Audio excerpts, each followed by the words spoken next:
What's up, everyone? Ben Barrows, aka Random Crayon here, doing a $4 180 hand history review from a fellow streamer, DJ TCK, DB on John on Stars. This player has shippity dipped this tournament and was kind enough to send it to me for a review. Used to play 480s a lot back in the day. They hold a special place in my heart since I got second in one, and it really helped boost my bankroll back when I was hovering between like $10 and $20. Second for 144 was a huge jump to my career, and I was able to play higher buy-in tournaments because of it. And I still grinded a lot of 480s and recommended them to my friends, and we were all able to make a lot of money off of them. So it's nice to see that they are still around and the games are still really good. Definitely worth grinding, easy money makers. And now we will show you all how to shippity dip one, because DB on John outplayed some people to get his way to the top, and now we're going to see exactly what he did. So we start off with 7-4 suited here, easy biggie muck, just fold first few hands, get kings now, under the gun +1, under the gun open limps, we 4x ISO, button 3 bets to a little less than 4x, we just jam over top. Standard play,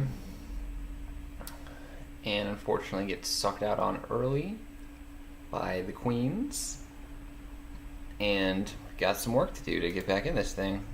Less than 20 blinds, 6 is not good enough to open with under the gun. Nice discipline fold. Fold around for a bit, have queen jack here, kind of a loose open. We only have 17 blinds, and there's still 5 players left to act. Just opening queen jack on the low jack is just a bit too loose. I can see why they did it though, because a raise on this stack size looks strong, and we have blockers to good hands, you know, less likely someone with queens or jacks, or ace queen or ace jack. So it's understandable to open there, but it's still just a bit too marginal, just because our stack is so valuable.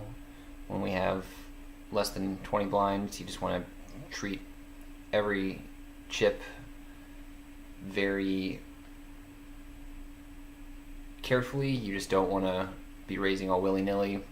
You would rather just, raise with hands that you're pretty much willing to go all in with. And even when you get flatted, you have some okay top pair value, but at the same time you still have some reverse implied odds. You're not always going to have the best hand when you make top pair, so for that reason, best to just muck it free.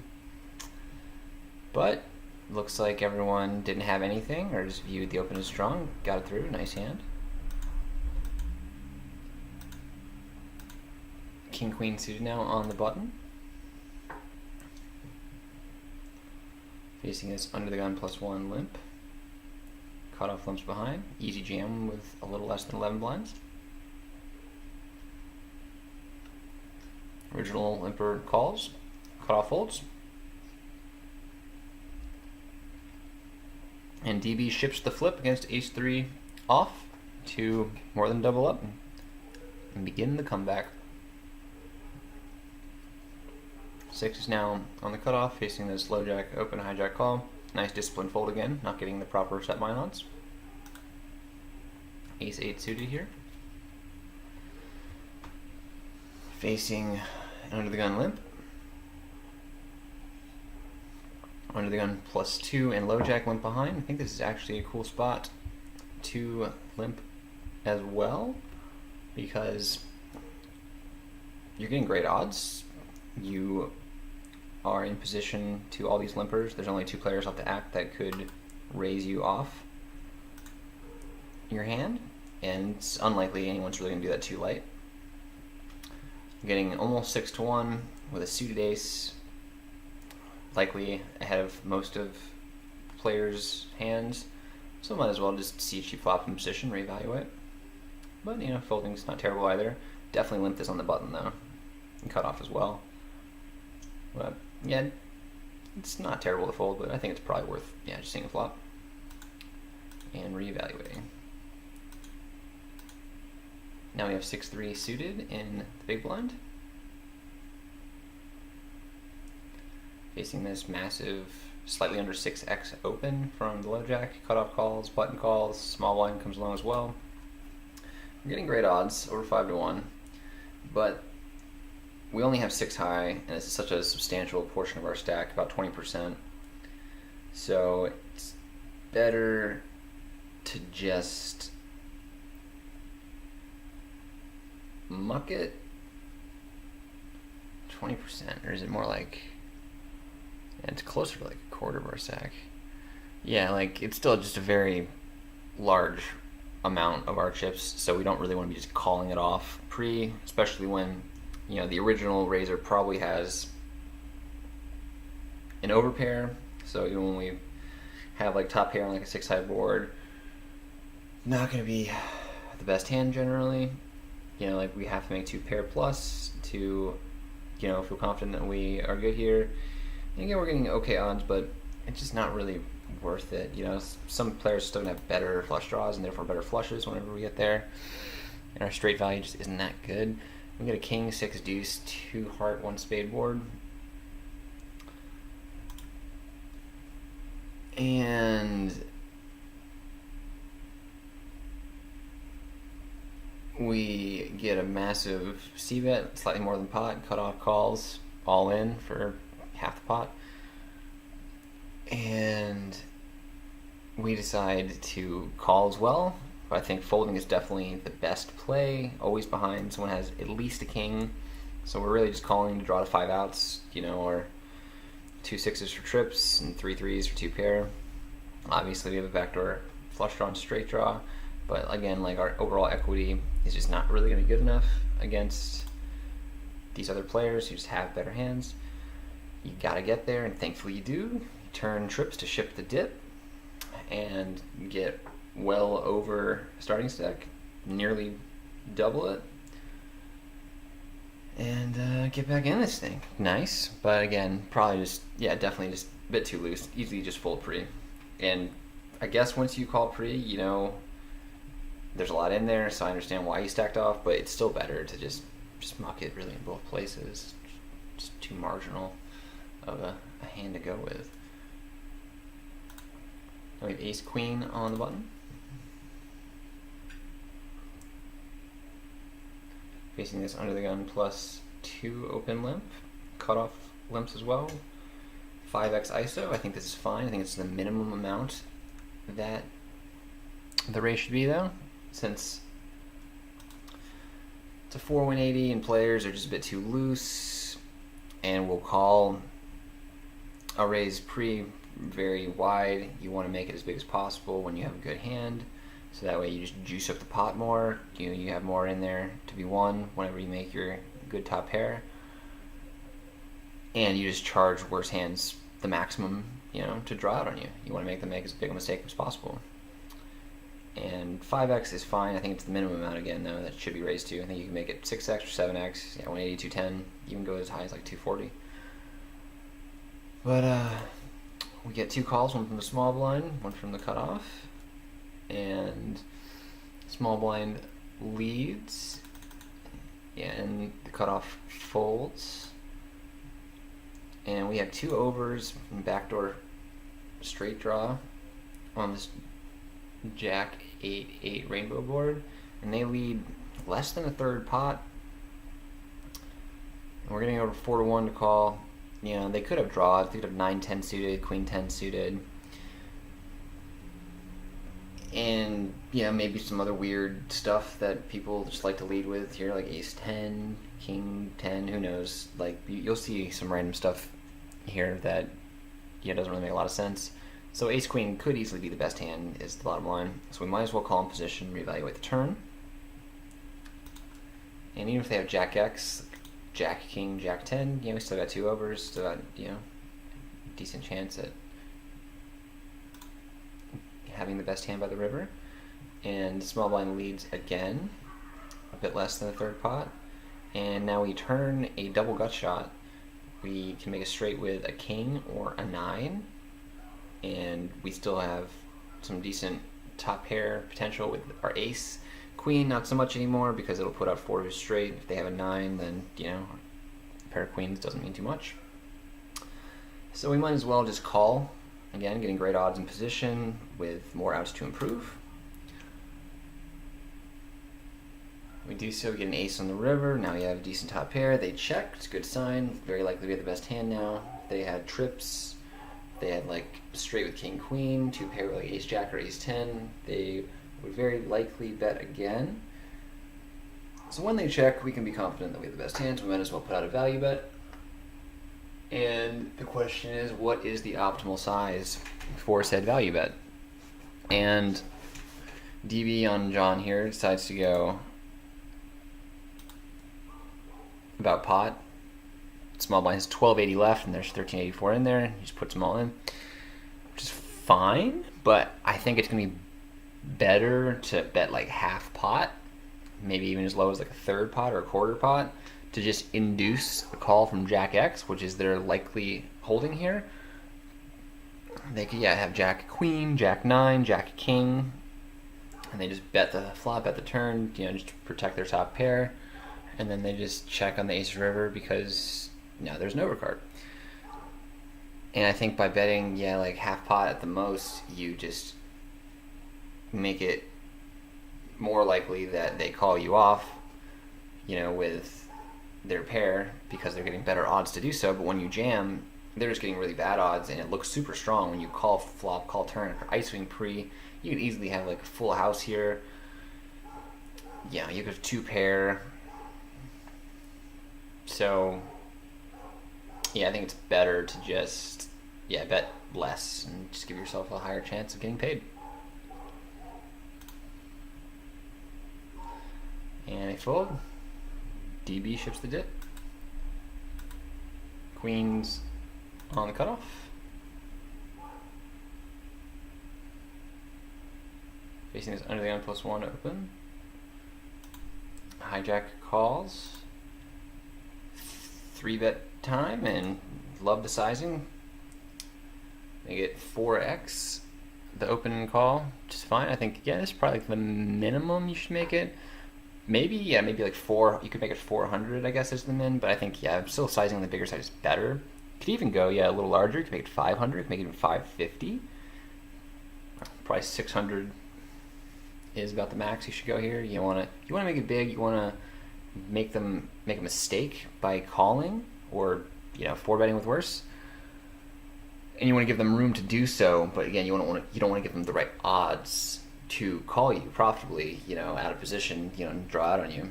So that's why making it something like 300, is a travesty. It's a massive mistake because they'll just be getting the right odds to call and try and improve to a better hand because you'll be allowing them to do so easier. So definitely raising a larger size. So full 4x is solid, very nice. And the BB shippity dips it in for not too much more, easy call. And we get 4 diamond board. No good for queens, no diamond. They just flop the joint with ace 10 suited. Unfortunate, but couldn't really play it any differently. Now I got ace king here on the hijack, facing 2 limps. Bump it up again to 5x. Again, this is fine sizing, definitely the minimum to make it. Could go as large as 300, 350, even 400. Players here just call too much, so you want to again charge the maximum. Just make them, make the biggest mistake they can by putting in too many chips with the worst hand. Give them, just like the worst possible price to draw out on you. Now the BB calls.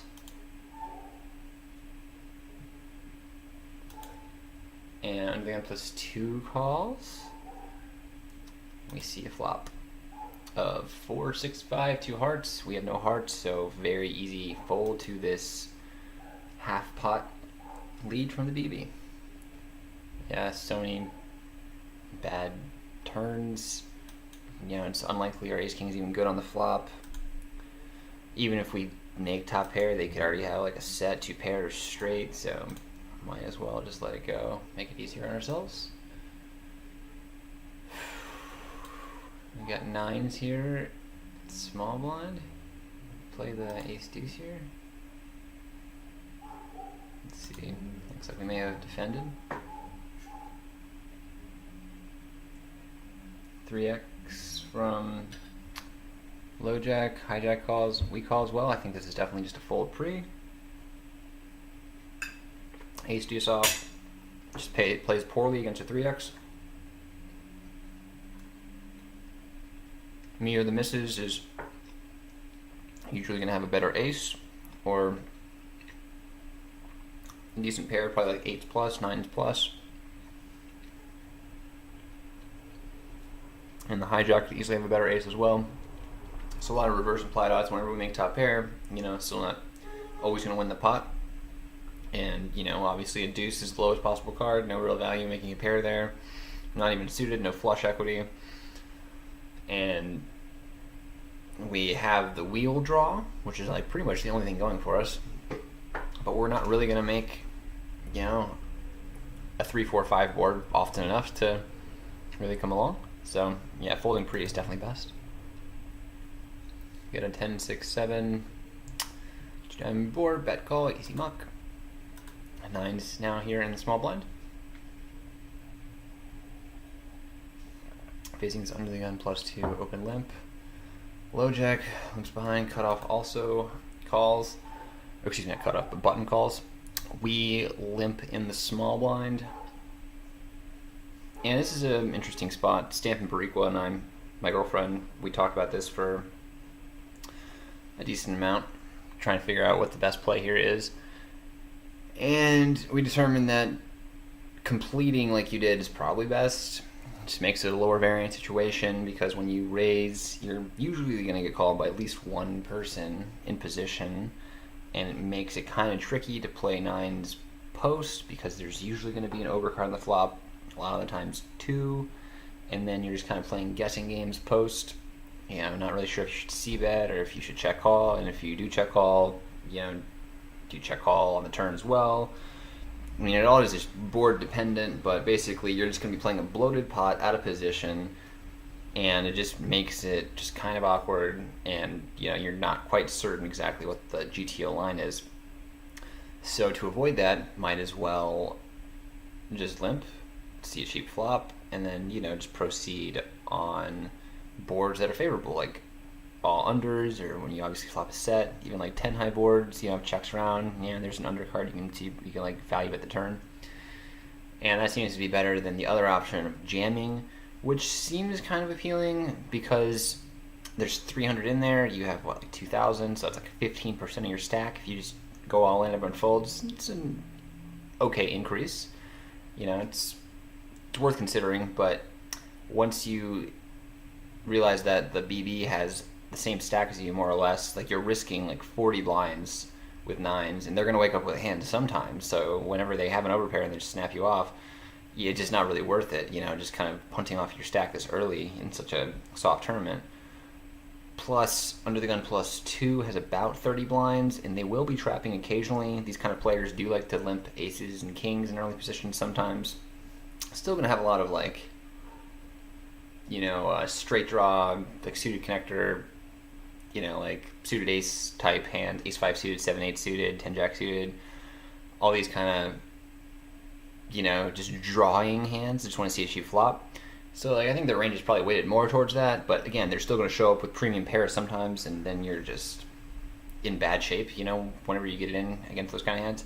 So might as well not shove, even though, like, the Under the Gun the low jack and the button are never calling. Like, they just never have a hand better than 9s, basically.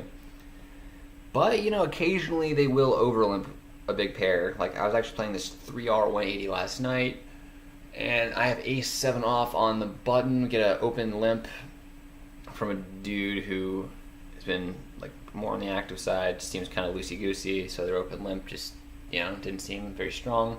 And the cutoff over limps, and when someone over limps again, you can just always put them on like a more marginal hand, never, something very good. So I had like 17 or 18 blinds on the button. I just jammed it in. The ace-7 off, just expecting to get it through a lot, and the original limper folded, but then the cutoff surprisingly called queens, so they will sometimes have overpairs. So yeah, it just makes jamming, that much less appealing. So yeah, again, it's just limp or raise, and if you do raise, you gotta make it like 300, no, 300 is still a little too small, probably maybe like 350, 400. You kind of want to just try and take it down pre, or at the very least get it heads up, but still you're gonna be out of position most of the time when anyone calls. So it just makes completing and seeing a cheap flop and then proceeding whenever you have a good board just the better option. So that's what we do. BB checks, we get an ace jack 3 2-spade board, just completely miss it. So it's pretty standard check fold. Kings now on the cutoff.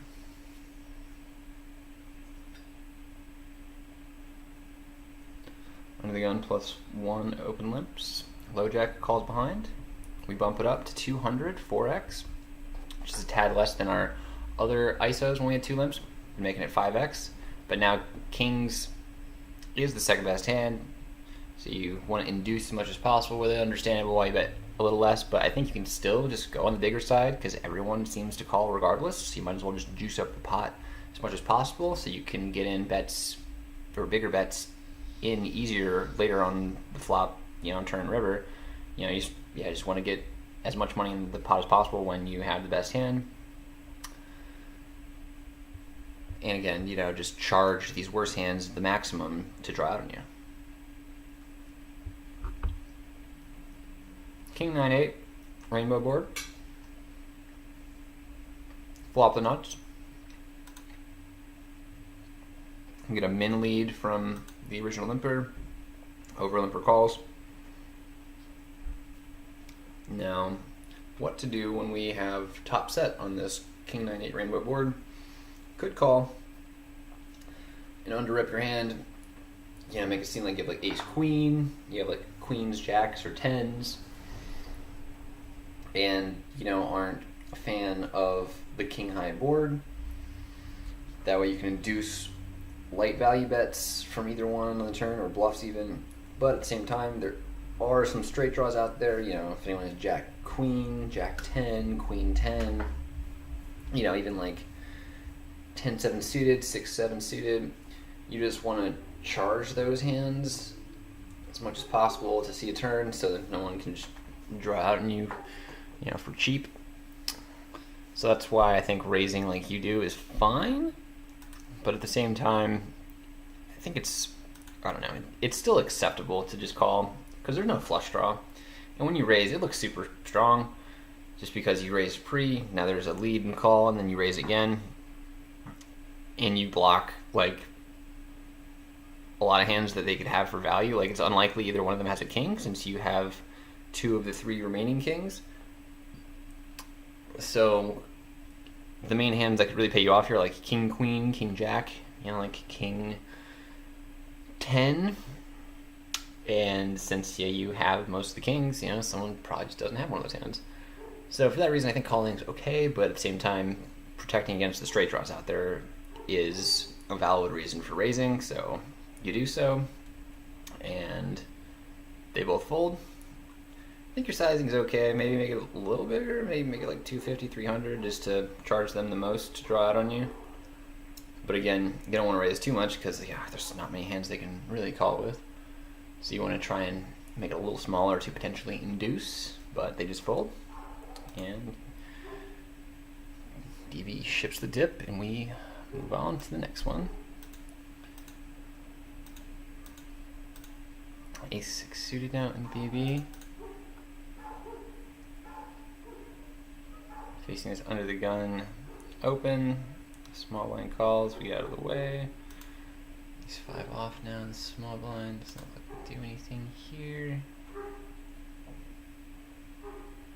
Yeah, rat tricks ships the dip. Yeah, button calls, we get out of the way. Jack 8 now on the button. Interesting spot. We decide to open into the blinds. Small blind has about 20 BB. BB has like a little under 8 blinds.